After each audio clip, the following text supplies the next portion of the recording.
Good morning students. आज हम हमारे डीएन फर्स्ट ईयर बच्चे और बचपन विषय के अंदर जानेंगे संवेग मीन्स इमोशंस। हम हमारे दिन प्रतिदिन जो दिनचर्या होती है, डेली रूटीन होता है, उसमें हम ईर्ष्या करते हैं, प्रेम करते हैं, घृणा करते हैं, क्रोध करते हैं, रोते हैं, हंसते हैं। ये जो जितनी एक्टिविटी इंसान या मनुष्य अपने जीवन में दिनों दिन करता है, ये अपने आप में इमोशंस कहलाते हैं, संवेग कहलाते हैं।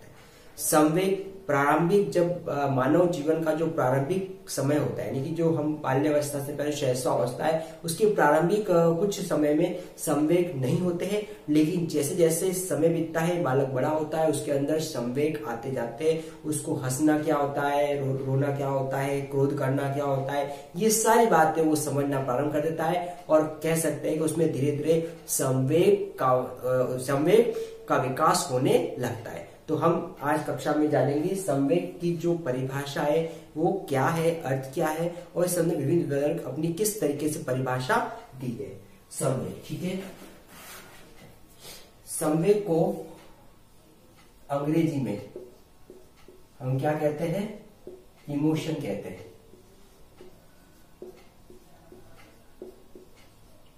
संवेग को अंग्रेजी में इमोशन कहते हैं, जो कि कहां से लिया गया है, लैटिन भाषा के इमोवेयर।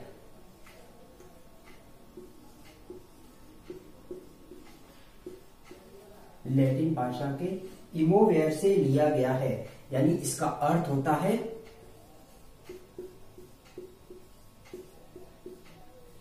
उत्तेजित होना।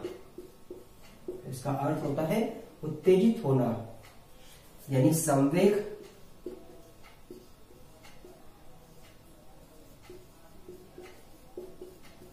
व्यक्ति की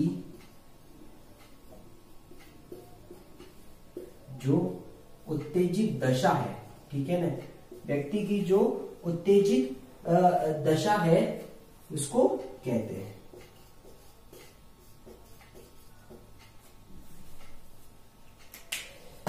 यह है संवेग का अर्थ, इमोशंस। हम संवेग को इंग्लिश में कहते हैं इमोशंस। ठीक है, इमोशंस की उत्पत्ति लैटिन भाषा की इमोवेयर, इमोवेयर से इमोशन की उत्पत्ति होती है। इमोशंस का जो अर्थ है उसका होता है उत्तेजित होना, यानी कि संवेग व्यक्ति की उत्तेजित दशा है। ठीक है, एग्जाम्पल के लिए हम जब भयभीत होते या डरे हुए होते, इस डरे हुए या भयभीत की अवस्था में हम अचानक से उत्तेजित हो जाते हैं, और उत्तेजित होने पर हम कह सकते हैं हमारी दशा कैसे हो जाती है, उत्तेजित हो जाते हैं। या फिर हम यूं कह सकते हैं कि व्यक्ति जब ज्यादा प्रसन्न या खुश होता है, उस प्रसन्न या खुश अवस्था, उस सिचुएशन में व्यक्ति क्या हो जाता है, अचानक से उत्तेजित हो जाता है और प्रसन्न या खुशी में कुछ भी करने को तैयार हो जाते हैं।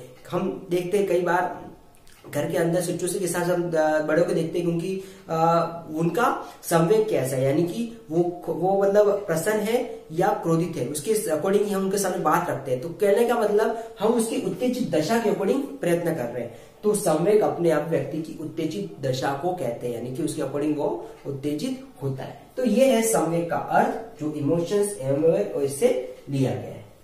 अब हम जान लेते हैं कि प्रमुख संवेग जैसे कौन कौन से हैं। जैसा कि मैंने बताया, क्रोध करना, भय लेना, हंसना, रोना, ये संवेग ही है। तो जैसे कि सुख,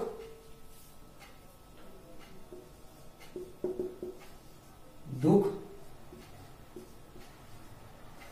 प्रेम, भय, क्रोध, आशा, निराशा,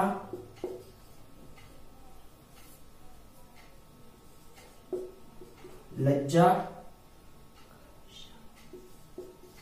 गर्व, ईर्ष्या, आश्चर्य और सहानुभूति। ठीक है, ये कुछ संवेग बताए गए, यानी कि सुख है, दुख है, प्रेम, भय, क्रोध, आशा, निराशा, लज्जा, गर्व, ईर्ष्या, आश्चर्य और सहानुभूति, ये अपने आप में क्या कहलाते हैं? संवेग कहलाते हैं। ठीक है, तो इस तरह व्यक्ति में इस तरह सुख, दुख, प्रेम, भय, क्रोध, आशा, निराशा, लज्जा, गर्व, ईर्ष्या, आश्चर्य और सहानुभूति इत्यादि दिन प्रतिदिन की दिनचर्या में पाए जाते हैं। तो कह सकते हैं कि उसमें संवेग है, यानी कि संवेग उत्पन्न हो चुके हैं। अब है, हम क्वेश्चन देख लेते हैं। क्रो एवं क्रोकी, क्रो एवं क्रो की कोटेशन क्या कहती है?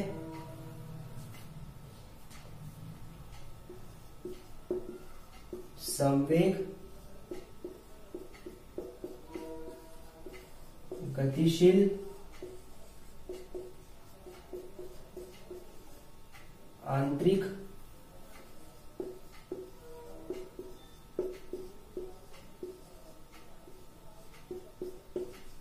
समायोजन है जो व्यक्ति के संतोष,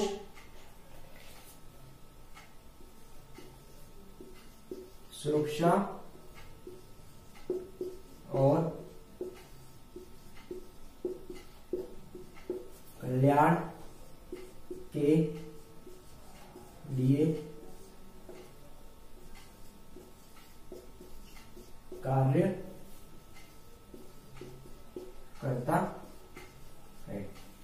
ये बता है क्रो कोटेशन संवेग गतिशील, ठीक है ना, आंतरिक समायोजन है। मनुष्य के अंदर की आंतरिक समायोजन की स्थिति है जो व्यक्ति के संतोष, उसकी सुरक्षा, उसके कल्याण के लिए कार्य करता है। इस संवेग के अकॉर्डिंग ही हम हमारी सुरक्षा, संतोष और कल्याण के लिए कार्य करते हैं। ये बात बताइए क्रो एवं क्रो के अनुसार। अब दूसरी है वुडवर्थ। ये महोदय कहते हैं संवेग व्यक्ति की उत्तेजित दशा है। जैसा कि संवेग का अर्थ क्या था? उत्तेजित होना, ठीक है। मानव जब उत्तेजित होता है उसकी दशा है, वही अपने आप में संवेग है। तो वुडवर्थ महोदय भी कहते हैं संवेग व्यक्ति की जो उत्तेजित दशा है, जिसके प्रभाव से व्यक्ति उत्तेजित हो जाता है, वही अपने आप में क्या कहलाता है? संवेग कहलाता है।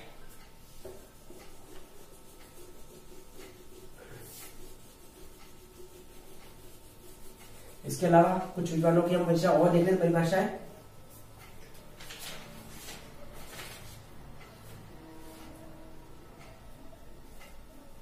ड्रेवर की कोटेशन एक और देख लेते हैं हम।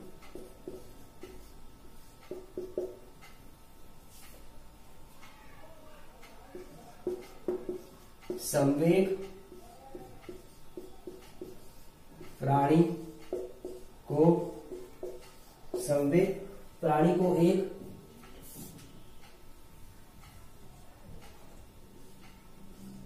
एक जटिल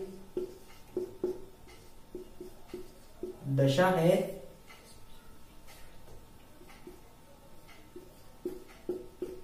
जिसमें शारीरिक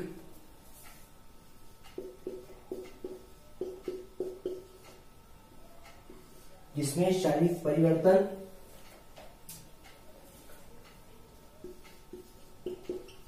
प्रबल भावना के कारण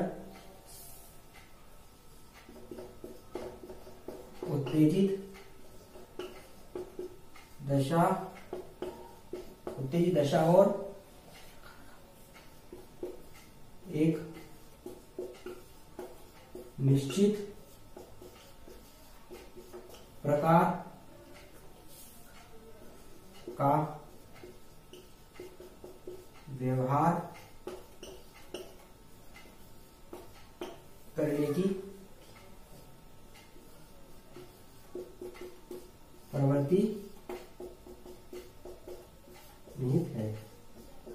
ये बताई गई है। संवेग के बारे में ड्रेवर कोटेशन ये कहना चाहते हैं, संवेग प्राणी की एक जटिल दशा है, ठीक है, नहीं उसकी एक जटिल दशा है जिसमें शारीरिक परिवर्तन प्रबल भावना के कारण उत्तेजित दशा, यानी कि जो शारीरिक परिवर्तन होता है प्रबल उसकी जो इमोशंस होती है उस भावना के कारण दशा कैसे हो जाती है, उत्तेजित हो जाती है और निश्चित प्रकार का व्यवहार करने की प्रवृत्ति नहीं थी। यानी कि हम इस जटिलता के कारण, हमारे शारीरिक परिवर्तन के कारण, भावनाओं के कारण हम एक उत्तेजित होकर उस हमारे व्यवहार को एक निश्चित करने का कार्य करते हैं। यानी कि यही हमारा क्या कहलाता है, अपने आप में संवेग कहलाता है। हम दशा उत्तेजित हो जाते हैं, हमारे व्यवहार में परिवर्तन हो जाता है और एक जटिल दशा हमारी हो जाती है, ठीक है। तो ये था संवेग के बारे में ड्रेवर महोदय की परिभाषा।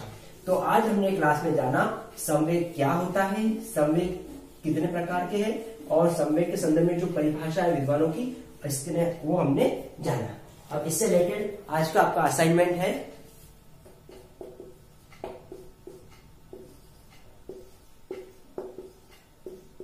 संवेग का अर्थ एवं परिभाषा बताइए। तो आज हमने क्लास में संवेग का अर्थ, उसकी जो परिभाषा है उसको जाना, इसके बारे में आपको अपना असाइनमेंट करना। स्टूडेंट्स, इस कोविड समय में सिचुएशन क्रिटिकल है, सावधानी रखनी है, सतर्क रखनी है, घर पर रहना है, सुरक्षित रहना है। आवश्यकता होने पर अगर बाहर जाते हैं तो मुंह पर मास्क का प्रयोग करेंगे। सरकारी नियमों का सरकारी नियमों को बड़ी सावधानी से और उसको पालन करेंगे ताकि हम इस बीमारी से बचे हुए रहें और ये बीमारी जल्दी से जल्दी हमसे दूर है। Thank you.